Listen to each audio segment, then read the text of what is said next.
चलिए तो हम आज ट्रिग्नोमेट्री स्टार्ट करने वाले हैं। थोड़ा टफ चैप्टर है, थोड़ा सा ध्यान से देखिएगा। तो सबसे पहले हम यहाँ पर 90 डिग्री के एंगल्स को देखते हैं। तो 90 डिग्री में आपको पता ही है, एंगल मान लिया 90 डिग्री है, तो इसके सामने वाली साइड हमेशा क्या होती है? हाइपोटेनस। सपोज दैट ये एंगल आपको दिया हुआ है, तो इसके सामने वाली साइड क्या होगी? हमेशा परपेंडिकुलर, और नीचे वाली साइड क्या हो जाएगी? बेस। अब अगर सपोज दैट ये वाला एंगल आपको दिया हुआ है, तो 90 के सामने वाली तो हाइपोटेनस रहेगी रहेगी, और अगर ये एंगल गिवन है तो इसके सामने वाली साइड क्या हो जाएगी? परपेंडिकुलर, और ये वाली क्या हो जाएगी? बेस। तो इसके बाद आगे चलते हैं। अब देखिए, पाइथागोरस थ्योरम तो आपने पढ़ा ही होगा। हाइपोटेनस का स्क्वायर बराबर परपेंडिकुलर का स्क्वायर प्लस बेस का स्क्वायर, ये होता है।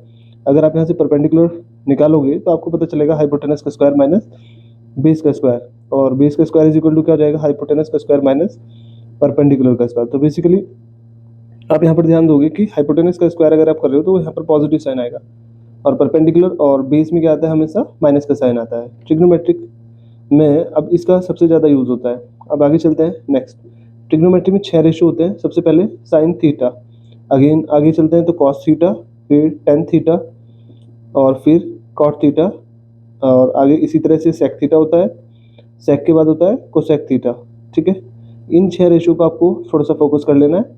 अब हम इसके बारे में ध्यान देते हैं। देखो यहाँ पर सबसे पहली बात तो आप ये समझिए कि बेसिकली साइन और थीटा, यहाँ पर दो अलग अलग चीज़ें हैं। थीटा का मीनिंग यहाँ पर होता है एंगल, एंड साइन क्या होता है? इन तीनों साइड्स का रेशियो, यानी जो ये साइन कोस टेन कॉट ये दिया हुआ है, ये क्या चीज़ होता है? साइड्स का रेशियो।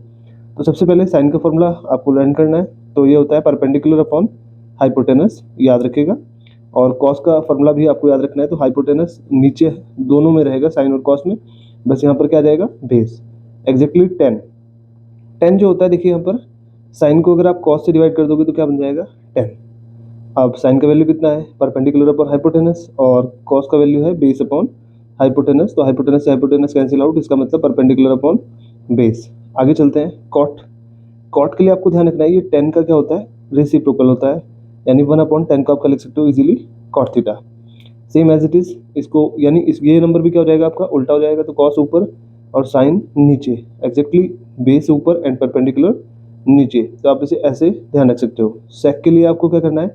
सिंपल सा कॉस का उल्टा, रेसिप्रोकल कर लीजिए, तो कॉस का उल्टा हो जाएगा 1/cos, और 1/cos इसको ऊपर करोगे तो हाइपोटेनस ऊपर आ जाएगा, और बेस क्या आ जाएगा? अपॉन में। और कोसेक के लिए आप क्या कर सकते हो? साइन का उल्टा जस्ट, तो 1/sin थीटा को आप लिख सकते हो कोसेक थीटा। इसका मतलब हाइपोटेनस ऊपर आ जाएगा और हाइट क्या आ जाएगा? अपॉन में। तो ये कुछ फार्मूला थे, आप इनको बार बार रिवीजन करोगे तो आपको ये याद हो जाएंगे। इसके लिए एक और शॉर्ट ट्रिक भी होती है, पंडित बद्री प्रसाद हर हर भोले, ये इसकी एक ट्रिक होती है।